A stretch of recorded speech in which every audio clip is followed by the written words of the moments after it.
My husband laughed when I lost my job. 3 years later, he worked for me. Hi, my name is Lauren Calloway. I'm 28 years old, and I want you to imagine something for a second. Imagine coming home after the worst day of your life. The day you got laid off from your job, the day you cleaned out your desk in a cardboard box, the day you cried the entire drive home, and the one person in this world who is supposed to hold you, supposed to say, "It's okay, we'll get through this together," laughed at you. Not a nervous laugh. Not an awkward, I don't know what to say laugh. A real laugh. A mean one. The kind that tells you exactly who someone is. My husband of 4 years, looked at me standing in our kitchen with red eyes and a cardboard box full of my desk plant and my favorite coffee mug, and he laughed. And then he said, "Well, I always knew you weren't cut out for corporate." I stood there frozen. The box was still in my arms. The words hung in the air like smoke. I didn't cry. I didn't scream. Something inside me went very, very quiet. That quiet? That was the sound of something breaking. But it was also, though I didn't know it yet, the sound of something beginning. This is the story of how my husband's cruelty became the foundation of my success, and how 3 years later, he sat across a conference table from me as my employee and had to call me Miss Calloway. Let me take you back because you need to understand who I was before all of this. I grew up in a middle-class family in Cincinnati, Ohio. My dad worked in logistics. My mom was a school librarian. They were good people, honest, hardworking, the kind of people who believed you put your head down, you do the work, and life rewards you for it. I believed that too. I believed it with everything I had. I was always the driven one. While other kids were out at parties on Friday nights, I was studying. While my college roommates slept in on Saturdays, I was at the campus career center updating my resume. People called me ambitious. Some people, especially the boys I dated, called me intimidating. I called it knowing what I wanted. I got my degree in marketing from Ohio State, graduated top 15% of my class, and landed a position at a mid-sized digital marketing firm called Meridian Creative in Columbus. It wasn't glamorous, but it was mine. I worked my way up from junior coordinator to senior account manager in 3 years. I was good at my job. My clients loved me. My boss, a woman named Patricia, told me I was on track for director by 30. I was proud of that. I was genuinely, deeply proud. And then I met Derek. Derek Calloway came into my life at a rooftop party on a warm June evening. He was tall, charming, and had this way of making you feel like you were the only person in the room. He laughed at all my jokes. He asked questions, real questions, the kind that showed he was actually listening. He told me he was in sales, working at a tech startup, climbing his own ladder. We dated for 8 months. He proposed on a beach in the Outer Banks with a ring that was a little too small, but with words that were just right. I said yes. My mother cried happy tears. My dad shook his hand. Looking back, and I've had a lot of time to look back, the warning signs were there. They're always there, aren't they? You just choose not to see them. The first time Derek made me feel small was 6 months into our relationship. I'd gotten a big account at work, a regional healthcare company, the biggest client our team had ever landed. I came home buzzing with excitement, talking a mile a minute, and Derek sat on the couch scrolling his phone and said, "That's cool. Hey, can we order Thai tonight? I don't feel like cooking." I stopped mid-sentence. "Did you hear what I just said?" I asked. Yeah, healthcare company, big account, congrats. He looked up briefly. Thai. I told myself he was tired. People have off days. I ordered Thai. The second warning sign came after we got engaged. I started talking about my 5-year plan, director position, maybe starting our own consultancy eventually. Derek got quiet in that particular way he had, and then he said, "You know, Lauren, not everything has to be a ladder to climb. Maybe just enjoy where you are." At the time, I thought he was being philosophical. Zen even. He wasn't being philosophical. He was telling me, in his own way, that my ambition made him uncomfortable, that a wife who outpaced him wasn't something he'd signed up for. I just didn't speak that language yet. We got married in September on a crisp autumn day. It was beautiful. I was happy. I genuinely was. But Derek changed after the wedding. Or maybe he just stopped pretending. The little comments started accumulating like drops of water, wearing down stone. When I worked late, he'd say things like, "Ah, so the office is your real husband." When I got a raise, he said, Must be nice to have your boss wrapped around your finger. When I got passed over for a promotion once, just once, and it was given to someone with 15 more years of experience, he said, maybe that's the universe telling you something. I confronted him about it once, sat him down, told him his comments were hurtful, that I needed support, not sarcasm. He apologized, kissed my forehead, made dinner that night. Things were better for maybe 3 weeks. Then they went back to how they were. Meanwhile, Derek's career was stalling. The startup he worked for went through 2 rounds of layoffs. He landed at a bigger company in a mid-level sales role. He made decent money, not great, but decent. I made more than him. I think that was always the root of it. I think he could never quite swallow that fact, no matter how many times I told him our money was our money, that I wasn't keeping score. He was keeping score. He just wasn't sharing the tally. The year before I lost my job, things at Meridian Creative started shifting. The company was acquired by a larger agency out of Chicago. New leadership came in. Restructuring, they called it. A lot of us called it something else. Patricia, my mentor, my champion, was pushed out quietly with a severance package and a thank you. The new director was a man named Clifford, who had his own team, his own favorites, and absolutely no interest in the work I'd spent 4 years building. I tried to adapt. I came in early, stayed late, took on extra projects. I was friendly to Clifford, professional, deferential even. It didn't matter. When the second round of layoffs came, my name was on the list. I found out on a Tuesday morning. HR called me into a glass-walled conference room and slid a paper across the table. 30 days severance. They wanted me out by end of day. I held it together in that room. I held it together packing my desk. I held it together in the elevator, in the parking garage, loading my cardboard box into the trunk of my car. I even held it together for the first 20 minutes of the drive home. And then I pulled over on the side of the highway, and I sobbed. Not cute crying, ugly, gasping, whole body crying. For years of work. For years of building something. Gone in a Tuesday morning meeting. When I pulled myself together enough to drive, I called my mom. She said, "Baby, you're going to be okay. You're the smartest, most capable person I know." I believed her a little bit. Then I went home to tell my husband. Derek was in the kitchen when I walked in. He was making himself a sandwich, watching something on his phone propped against the fruit bowl. He looked up when I came through the door with the box, took in my red eyes, my blotchy face, the cardboard box. And he laughed. "Oh my God," he said, setting down his knife. "Did you actually get laid off? Derek, wow." He shook his head, still smiling. "Lauren Calloway, the marketing queen." He did air quotes around marketing queen. "I always knew you weren't cut out for corporate. You care too much. People like that always get chewed up." I set the box down on the counter very carefully. My hands were shaking. "Are you seriously laughing right now?" I asked. My voice was very quiet. He seemed to realize he'd crossed a line because his smile dialed back slightly. "I'm not laughing at you, come on. You knew this was coming, right? That company was a mess after the acquisition. This is probably good for you. Now you can figure out what you really want to do." I knew what I really wanted to do, I said. I was doing it.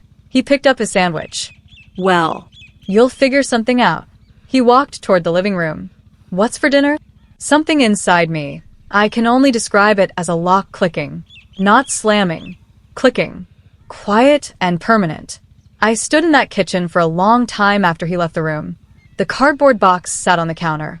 I looked at it, my little succulent plant in its terracotta pot. My world's okayest employee mug that my team had given me as a joke on my work anniversary. A framed photo of my first major campaign launch. I picked up that photo, and I looked at it for a long time. Then I made a decision. I didn't tell Derek about the decision. I didn't tell anyone. I just made it, quietly in that kitchen while he watched TV in the other room. I was going to build something he could never laugh at. The first 3 months after losing my job were the hardest of my life. I applied to positions all over Columbus, and then Cleveland, Chicago, Cincinnati. I had interviews. Good ones. But the market was tight. The marketing industry was in flux, and offer after offer fell through or didn't materialize at all. Derek's comment shifted. They became less smirking and more pointed. Any callbacks today? He'd ask at dinner, in a tone that was technically neutral but held something sharp underneath. A second interview scheduled for Thursday. I'd say. He'd nod. Good. But the way he said good didn't sound like good. By month 4, he started making comments about money. We weren't struggling. We had savings, he had his income, and my severance had been decent. But he started sighing heavily when he paid bills. Started mentioning that his coworker's wife did freelance graphic design from home, makes pretty good money actually.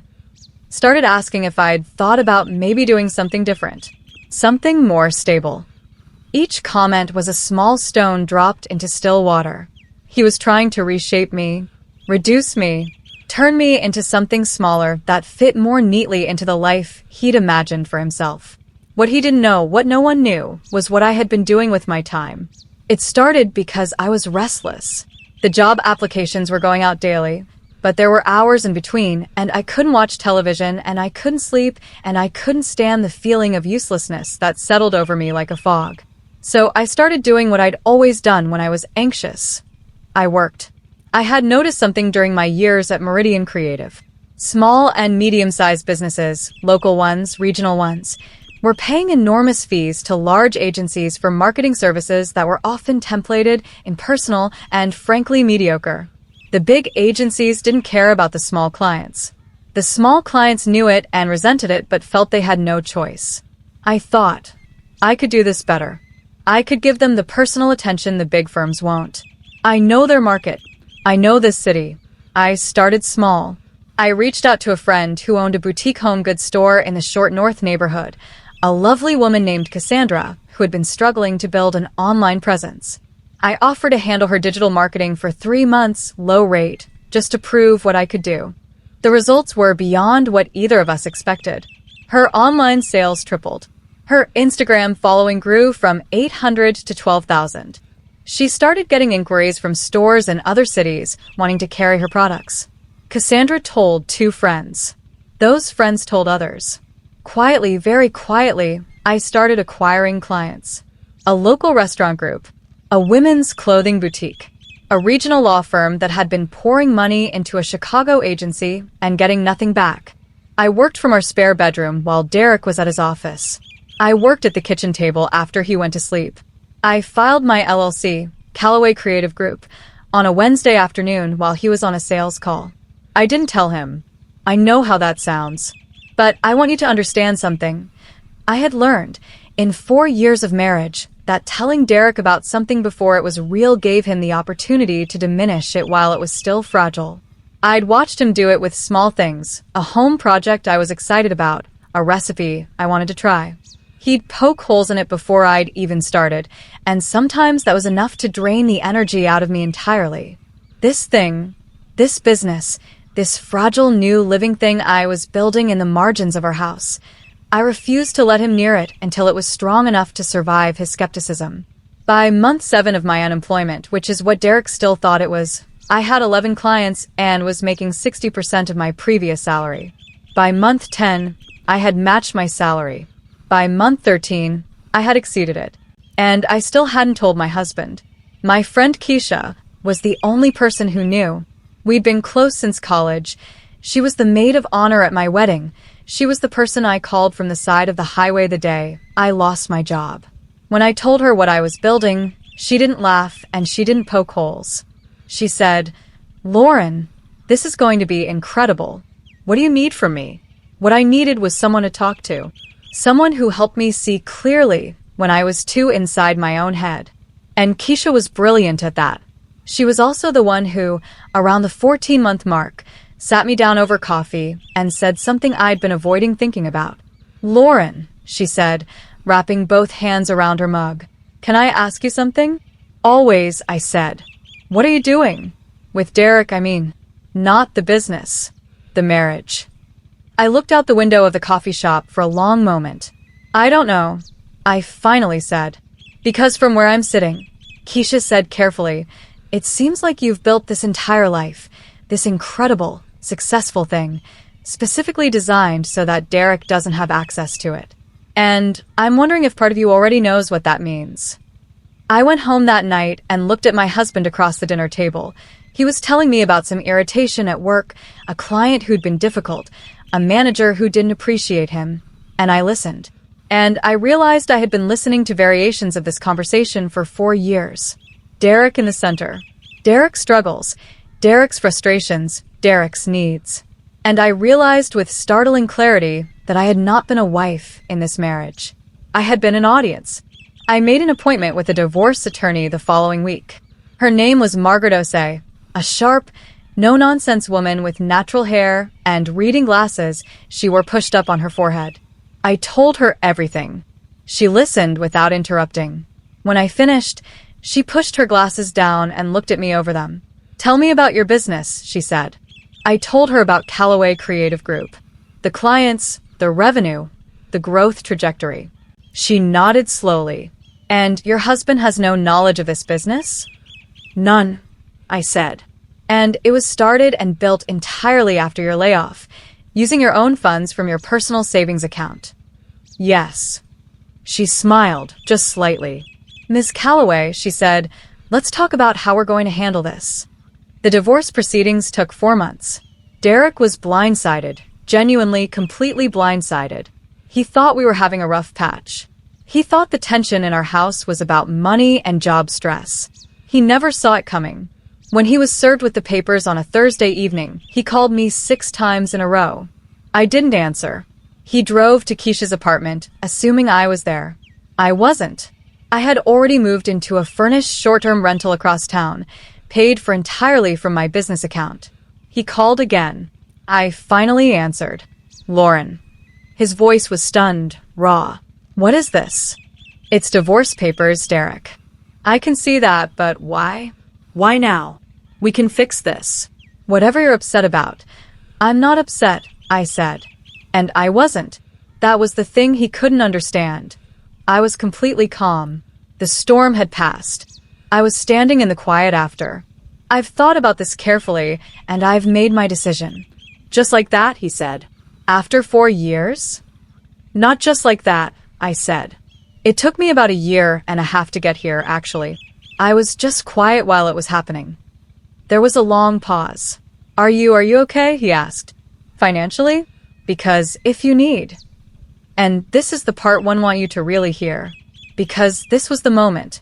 This was where everything I'd built quietly, privately, fiercely, all of it, came into the light. "I'm fine, Derek," I said. "I've been running my own marketing firm for the past 14 months. We have over 30 clients. I don't need anything from you." The silence that followed was the longest I had ever heard. "What?" he finally said. "Callaway Creative Group," I said. "Google it." And I hung up. The divorce was finalized on a Friday in March. Margaret was brilliant, because my business had been started and grown entirely from premarital savings, documented meticulously. Derek had no claim to it. He received his share of our joint assets, half the savings account we'd built together, which was fair, which I was fine with. But the business? The business was mine. He tried to contest it. His attorney made some noise. Margaret handled it with the kind of quiet efficiency that made me grateful every single day I had found her. I walked out of the courthouse on that Friday afternoon and stood on the steps in the March sunshine and breathed. Keisha was waiting for me at the bottom of the steps. She had a coffee in each hand and a grin on her face. "So," she said, "what now?" "Now," I said, taking the coffee, "we grow." We grew. Within 6 months of the divorce being finalized, Callaway Creative Group had expanded to 42 clients, and I'd hired my first 3 employees. We took real office space, a bright, open-plan space in a renovated building in the short north. I had a glass-walled office in the corner. I bought myself a real desk, solid oak, beautiful, and I put my succulent from the cardboard box on the corner of it. I'm not going to pretend the growth was effortless. It wasn't. There were 60-hour weeks and clients who left and pitches that failed and moments at 11 o'clock at night when I sat at that oak desk and wondered if I was actually going to make this work. But those moments always passed, because the next morning I would come in and there was work to do, and I would do it. That was all. That was enough. By the end of year 2, we had expanded our services, brought in 2 senior strategists, and were being approached by clients from outside Ohio. I hired a team of 8 full-time employees. And then the call came. I was in a client meeting when my office manager, a wonderful young woman named Priya, knocked on the glass door and held up a note. Referral inquiry, large account, regional tech company. You'll want to take this one. I wrapped up my meeting, called the number back. The voice on the other end was familiar before he even said his name. Lauren? It's Derek. I sat very still. Derek, I said.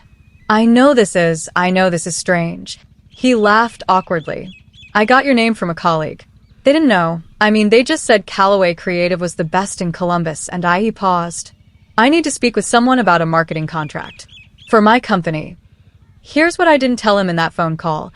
That I already knew the company he worked for. That a mutual contact in the Columbus business community had mentioned, several months prior, that Derek Callaway had moved from sales into a business development role at a mid-sized tech company called NovaBridge. That I knew NovaBridge had been struggling with their market positioning. That I'd actually heard they might be reaching out. I didn't tell him any of that.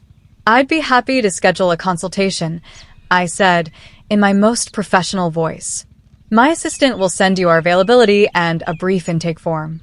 We look forward to speaking with you. Right, he said. Yeah. Thank you. Another pause. Lauren, we'll see you at the consultation, Derek, I said pleasantly. And I ended the call. He came in on a Tuesday. I had Priya set him up in the main conference room, not my office. The conference room, with the long table and the 8 chairs and the Callaway Creative Group logo on the frosted glass wall. I let him wait 7 minutes. Not to be cruel, because I had a call that ran over, genuinely. But I will admit that when Priya told me he was waiting, I felt a particular kind of calm settle over me. The same quiet I'd felt in that kitchen with the cardboard box. I walked into the conference room with my notepad and my coffee, and I sat down across from him. Derek looked older. Not badly, but older. There were lines around his eyes that hadn't been there before. He was in a good suit, a nice tie. He was trying. When he saw me walk in, he stood up slightly from his chair, an instinctive, almost old-fashioned gesture. Ms. Callaway, he said. And there it was. The reason I had built everything I built. Mr. Callaway, I said evenly, sitting down. I folded my hands on the table. Tell me about NovaBridge's marketing challenges. He talked. I took notes. I was professional, focused, efficient. I asked all the right questions. I gave nothing away. This was a business meeting, and I treated it exactly as such. Toward the end, he cleared his throat. Lauren, Miss Callaway, I want to say something. Outside of this. He gestured vaguely at the table, the notepad. I know I wasn't, he stopped. Started again. The day you came home with that box. I've thought about that. More than you probably know. I looked at him steadily. I was cruel, he said simply. I was insecure, and I was cruel, and I think I knew even then that you were going to do something like this. I think that's why I laughed. Because I was scared of it. I let the silence sit for a moment. Derek, I said finally, I appreciate you saying that. I do. But I want you to understand something. I paused. You didn't motivate me to build this. I would have built it regardless. What you gave me was the clarity to stop waiting for your permission to be who I already was. He nodded slowly. His jaw was tight. Now, I said, clicking my pen, let me tell you what Callaway Creative can do for NovaBridge. We signed a 12-month contract with NovaBridge 3 weeks later. It was one of our largest accounts. Derek and I interacted through my account manager primarily. I kept appropriate professional distance. He was respectful, businesslike, changed, perhaps, in the ways that people change when the world has shown them something about themselves they couldn't argue with. I don't hate him. I want to be honest about that. Somewhere in the years of building and growing and healing, the hate burned itself out and left something quieter in its place. Something like understanding. Not forgiveness in the way people usually mean, not it's okay, it didn't matter, but a kind of clear-eyed acknowledgement. He was who he was. I am who I am. And the end of that marriage was the beginning of the most important chapter of my life. Now, 3 years after I stood in that kitchen with a cardboard box and my heart in pieces, I sit at my oak desk with my succulent in the corner, and I think about what I would tell the woman I was then. I would tell her, the laugh was a gift. Not because cruelty is a gift, but because sometimes the universe delivers your clarity wrapped in something painful, and the only question that matters is what you do with it. I would tell her, stay quiet. Build it first. Let it speak for itself. I would tell her, you already know who you are. You have always known. Stop asking people who are afraid of you to confirm it. Calloway Creative Group now has 32 employees, offices in Columbus and Cincinnati, and clients in 7 states. Last year, we were named one of Ohio's top 30 fastest-growing businesses by a regional business publication. My mom called me crying when she saw it. My dad took the article to his coworker's retirement party and showed everyone in the room. Keisha is my VP of Client Strategy. She's brilliant at it. And me? I'm Lauren Calloway. I'm 31 years old. I'm the best in Columbus. And I haven't needed anyone's permission for a very, very long time. If you're sitting somewhere right now feeling small, feeling laughed at, feeling like the thing you're building in the margins of your life is too fragile to survive, I want you to hear me. Keep building. Stay quiet. Let it grow. The right people will see it. And the wrong ones? They'll come looking for you eventually. Let them.